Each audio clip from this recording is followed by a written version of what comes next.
Tirth Yatra, if it is about stilling the mind when we are walking, we as humans we need a goal. So if we are given a destination that we have to go to Amarnath, when we start our walk, our focus is all on Amarnath, and we keep saying Om Namah Shivaya till we reach the goal, but we're really focusing our mind on Om Namah Shivaya, and that's a mantra. And by the time we reach the end point, our mind has become stiller than it was. It's all relative on whichever level we started at. But if we knew this and we did a regular walk like we're doing right now, so this would be considered the teeth, right? Sure. I mean, everything there is a mantra that says whenever I'm walking anywhere, I'm circumambulating parikrama. You know, I'm circumambulating your shrine.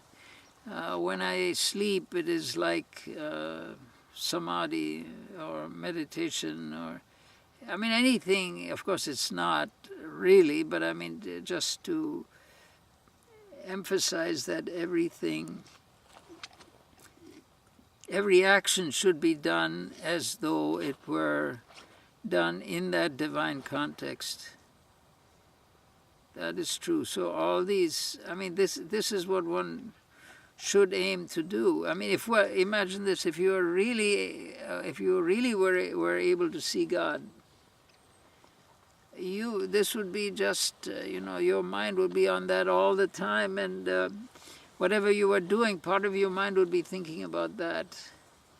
That would be in the state of realization. But we're supposed to, in the state of spiritual practice, we're supposed to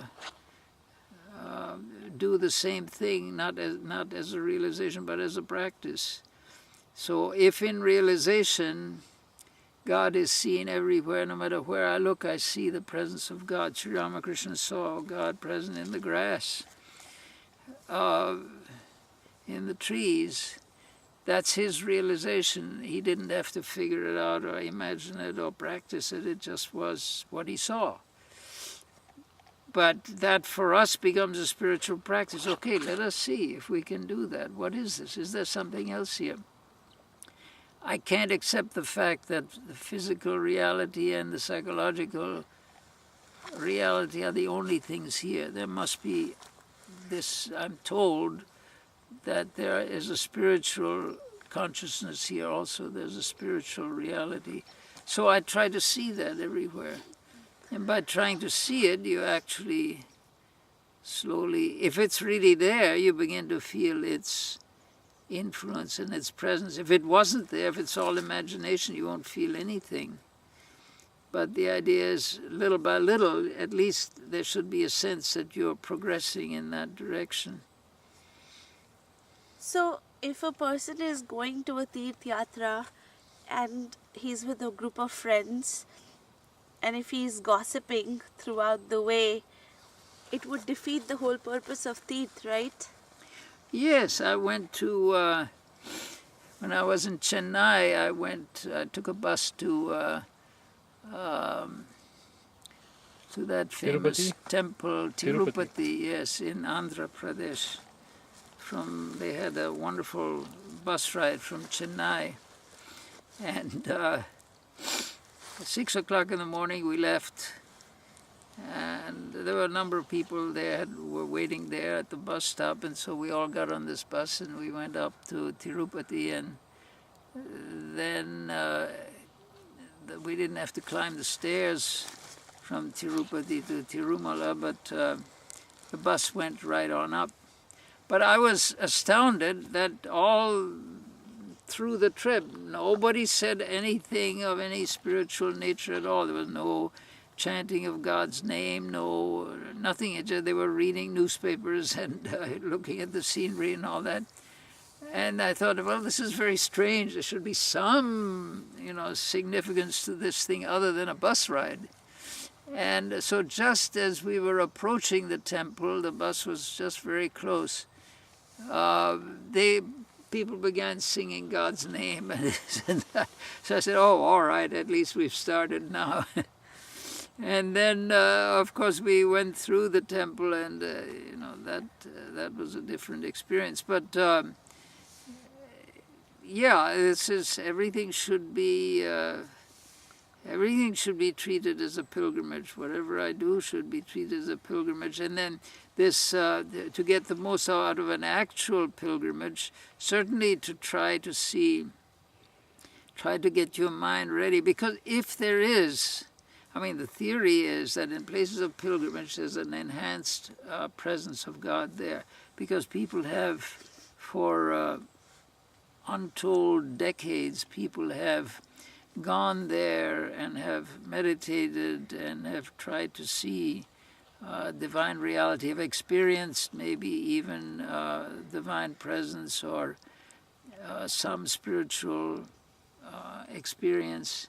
And so what has happened in these holy places, wherever people think holy thoughts, there is a tendency for others who come into that environment to be actuated by those, by what has been thought there before, by what has been done before, by the mood and the feeling and the atmosphere of the place. That is a psychological thing. If you go to a place where a certain type of psychological or spiritual activity is being done, that leaves a sort of an impression or a thought current that other people who come into that area are affected by. If you think good thoughts, they'll be affected in a good way. If you think of evil thoughts, you'll be affected by that also. Thought being a very powerful force or influence. So this is the meaning of yatra, that in holy places, because so many people have looked for God, have yearned for a spiritual realization, have attempted it, something is left there which is more palpable, which makes it easier for you also to attune your mind to the vibrations that are already, to the thought current that's already present there. So that's the goal of pilgrimage. You could do it in your own living room, you don't have to go anywhere else. But if you go to a place where so many people have practiced, the result, from the testimony of people, the result becomes enhanced.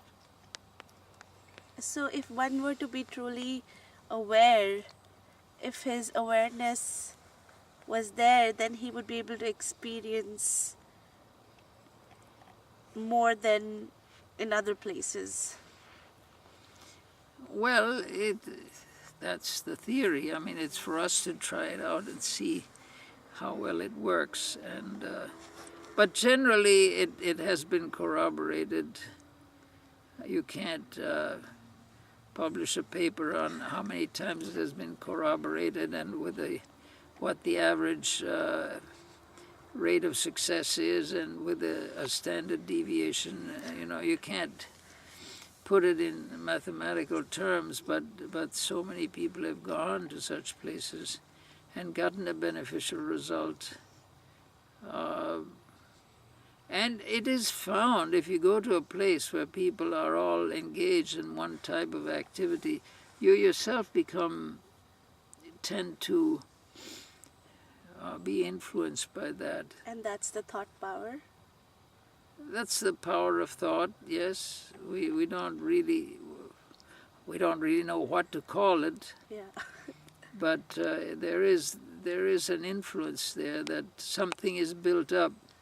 Where the same sort of thing has been done for so many years, a force has been built up too, so that other people who come within that ambience feel its effect. Swami Vivekananda defined this, used this as a definition, one of his definitions of grace, that he said, for a person who has realized the spirit, who has seen spirit other than body and mind, around him, using him as a center, and around him for a certain distance, there's a strong tendency for others who come within that range to be affected by his thoughts and by his realizations and his attitude, and they feel themselves impelled by this whether they want to or not. They feel the effect of it, and that he called grace. Without themselves doing anything, they get the result of his doing, of his activities.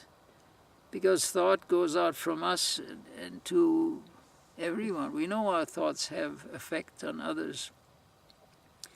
And it's difficult to put that quantitatively, or perhaps it can't be put quantitatively.